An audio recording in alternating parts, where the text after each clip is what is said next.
আমি আরও চিন্তা করেছি যে দিরাইতে আমি একটা ল চেম্বার আমার হবে। এই ল চেম্বারের মাধ্যমে আমি আপনাদেরকে ফ্রি আইনি সেবা প্রদান করব। তো স্বাস্থ্য সেবার জন্য একটি বেসরকারি হাসপাতাল, একটি বেসরকারি মেডিকেল সেন্টার এখানে হওয়া উচিত। তো সব কিছু মিলে আমি আপনাদেরই ছিলাম, আমি আপনাদেরই আছি, আমি আপনাদেরই থাকব। গতকাল রাতে দিরাইশাল্লাহ আসনের ফলাফল প্রকাশিত হয়েছে। আপনারা আমাকে, আমার প্রতীকে দাঁড়িপাল্লায় প্রায় 63,000 ভোট দিয়েছেন। প্রায় 36,000 ভোটে কম পেয়ে আমাদের প্রতিদ্বন্দ্বী বর্ষিয়ান রাজনীতিবিদ জনাব নাসির উদ্দিন চৌধুরী বিজয়ী হয়েছেন। আমি তাকে অভিনন্দন জানিয়েছি গতকালকে। আমি অভিনন্দন জানাই আবার, যেন তিনি দিরাইশাল্লাহকে একটি সম্প্রীতির দিরাইশাল্লাহ হিসেবে গঠন করতে পারেন, এই প্রত্যাশা থাকবে। সকলেই মিলেমিশে কাজ করতে পারেন, তাও প্রত্যাশা থাকবে। আর এই যে 63,000 ভোট যারা আমাকে দিয়েছেন, আমার জন্য কাজ করেছেন, কষ্ট করেছেন, পরিশ্রম করেছেন, রাতকে দিন করেছেন, দিনকে রাত করেছেন, এক জায়গা থেকে আরেক জায়গায় গিয়েছেন। আমি জানি আপনারা অনেকেই দুঃখিত, অনেকেই কষ্ট পেয়েছেন, অনেকেই হয়তো মনের ভিতরে বেদনা নিয়ে নিজের জায়গায় বসে আছেন, অনেকেই আমার সঙ্গে দেখা করতে আসছেন। প্রত্যেকের সঙ্গে তো আর ব্যক্তিগতভাবে দেখা করা সম্ভব হয়নি। তাই আমি আপনাদের সকলকে উদ্দেশ্য করে বলছি, আমি আপনাদেরকে এই কষ্টের জন্য, এই পরিশ্রমের জন্য সকলের প্রতি আমি কৃতজ্ঞ। সকলকে আমি শ্রদ্ধা ভরে স্মরণ রাখি। যিনি অল্প সহযোগিতা করেছেন, যিনি বেশি সহযোগিতা করেছেন, যিনি ভোট দিয়েছেন, যিনি কর্মী হিসেবে কাজ করেছেন, যিনি আর্থিকভাবে সহযোগিতা করেছেন, সকলকেই আমি আমার অন্তরের অন্তঃস্থল থেকে গভীর শ্রদ্ধা জ্ঞাপন করছি। আপনাদের এই উৎসাহ, আপনাদের এই আগ্রহ, আপনাদের আমার প্রতি এই দরদ সত্যিকার অর্থেই স্মরণীয় হয়ে থাকবে। আমার জীবনে আপনাদের ভূমিকা অত্যন্ত প্রবল, অত্যন্ত প্রখর। আমি আপনাদের সঙ্গে আছি, আমি আপনাদের সঙ্গে থাকবো ইনশাআল্লাহ। যতদিন আমি জীবিত থাকব, যতদিন আমি বেঁচে থাকব, ততদিন আমি আপনাদের সঙ্গে মিলেমিশেই সময় কাটাবো। নির্বাচনে জয় পরাজয় হয়, এটি তেমন বড় কথা নয়। বড় কথা হলো আপনাদের সঙ্গে আমার যে গভীর সম্পর্ক তৈরি হয়েছে, এটি আমার কাছে খুবই মূল্যবান। আমার কথায়, আমার কাজে আপনারা বিশ্বাস স্থাপন করেছেন, এই জন্য আমি আপনাদেরকে ধন্যবাদ জানাচ্ছি। বিশেষ করে ধন্যবাদ জানাই আমি প্রবাসী ভাই ও বন্ধুদের, যারা একটা হোপ এবং প্রত্যাশা নিয়ে আমার পাশে দাঁড়িয়েছিলেন এবং এই দাঁড়ানোটা প্রত্যাশা নিয়ে দাঁড়িয়েছিলেন। তাদের এই হোপ, প্রত্যাশা আমি হয়তো এইবার পূরণ করতে পারিনি, কিন্তু আমি জানি না ভবিষ্যতের ল্যান্ডস্কেপ কী হবে।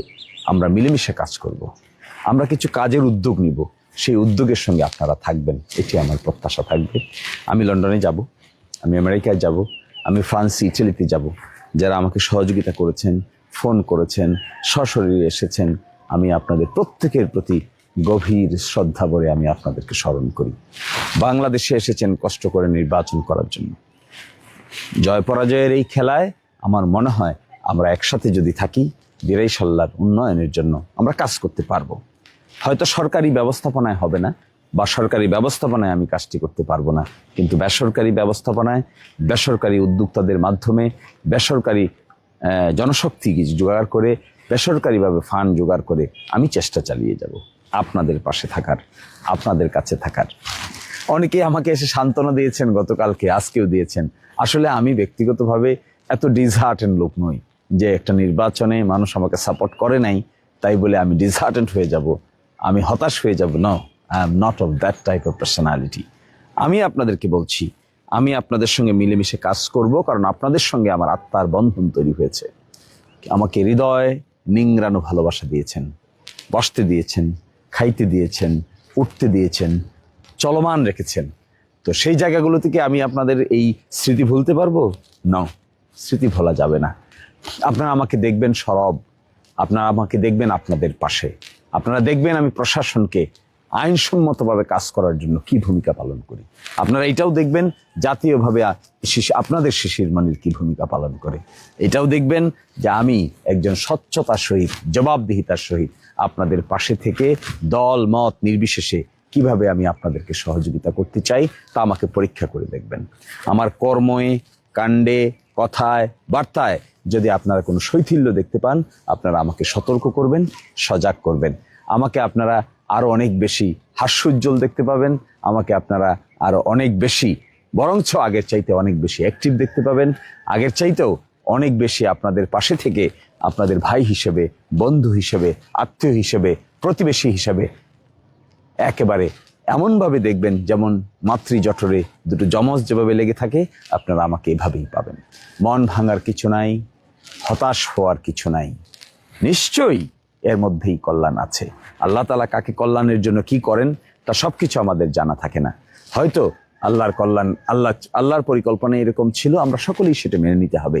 এবং মেনে নেওয়ার মধ্য দিয়ে আমি আহ্বান জানাবো, যারা বিজয়ী হয়েছেন, যারা এই প্রক্রিয়ার সঙ্গে জড়িত আছেন, তারা দিরাইশাল্লাহর জনগণকে দল মতের ভিত্তিতে বিভক্ত করবেন না, দল মতের ভিত্তিতে আপনারা আলাদা করে দেখবেন না। আপনারা একসাথে হবেন, তাদেরকে নিয়ে, সকলকে নিয়ে পরিচালনা করার মানসিকতা তৈরি করবেন। আর আমি আপনাদেরকে আরেকটি কথা বলি, পেশায় আইনজীবী আমি, সুপ্রিম কোর্ট আমার ফাংশন, সুপ্রিম কোর্টে আমাকে যেতে হবে, সুপ্রিম কোর্টে আমাকে কাজ করতে হবে, কিন্তু বারবার আমি ঘুরে আসবো আপনাদের কাছে, বারবার ফিরে আসবো আমি আমার এই বাসায়, আমার সামারচরের বাড়িতে, আমার দিরাইয়ের বাড়িতে এবং অন্য অন্য যে জায়গাগুলোতে আমি খুব দ্রুতই ইউনিয়ন ভিত্তিক সফর করব, আপনাদেরকে নিয়ে বসবো, আপনাদের সঙ্গে কথা হবে, মত বিনিময় হবে, ভাব বিনিময় হবে। আমি আরও চিন্তা করেছি যে দিরাইতে আমি একটা ল চেম্বার আমার হবে, এই ল চেম্বারের মাধ্যমে আমি আপনাদেরকে ফ্রি আইনি সেবা প্রদান করব। এই ফ্রি আইনি সেবার মাধ্যমে আপনারা এখানে, আমার অফিস থাকবে, আমার আইনজীবী থাকবে, আমার লোকও থাকবে, ঢাকা থেকে আমরা ভিডিও কনফারেন্সের মাধ্যমে জয়েন করে আমি আপনাদেরকে ফ্রি আইনি সেবা প্রদান করার চেষ্টা করব।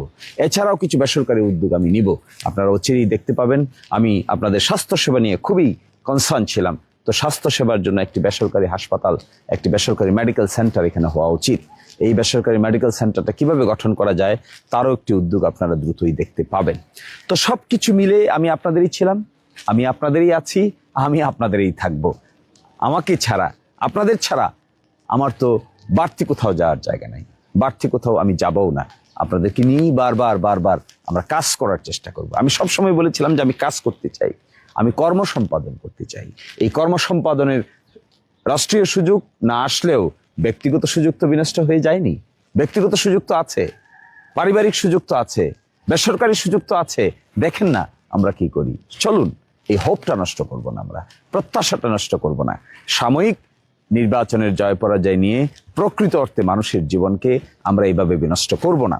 আমরা অত্যন্ত সতর্কতার সহিত, অত্যন্ত রিজনেবল ওয়েতে আমরা উদ্যোগ গ্রহণ করব, যেন দিরাইশাল্লাহর মানুষের মধ্যে যে হোপ তৈরি হয়েছিল, যে প্রত্যাশা তৈরি হয়েছিল, সেই প্রত্যাশার বাস্তবায়ন আমরা কিছুটা হলেও দেখাতে পারি। আমি আপনাদের প্রত্যেককে অনুরোধ করব, চলুন যে যার জায়গায় আছেন, যে যে অবস্থায় আছেন, আপনারা যারা কষ্ট করেছেন, প্রত্যেকের অনুভূতির প্রতি আমি শ্রদ্ধা জানাই, প্রত্যেককে আমি গভীর মর্ম বেদনা দিয়ে অনুভব করি। আপনাদের দুঃখবোধ কিংবা আপনাদের যে কষ্ট পেয়েছেন, এই কষ্টটা, আপনাদের এই কষ্টটা আমি অনুভব করি, কিন্তু তারপরেও বাস্তবতার আলোকে আমরা নতুন করে রিডিজাইন করব, রিপ্ল্যান করব, রিস্ট্রাকচার করব। আমরা সম্মুখ পানে অগ্রসর হতে হবে, পিছনের দিকে তাকানোর সুযোগ নাই। We have to look forward, come forward. আশা করা যায় ইনশাল্লাহ আমরা আপনারা মিলে, সকলে মিলেই দিরাইশাল্লাহর গঠনে আমরা ভূমিকা পালন করব। আমাদের রাজনীতি হবে কনস্ট্রাকটিভ, আমাদের কর্ম পরিকল্পনা হবে ভবিষ্যৎধর্মী, আমাদের চিন্তা হবে সুদূর প্রসারী।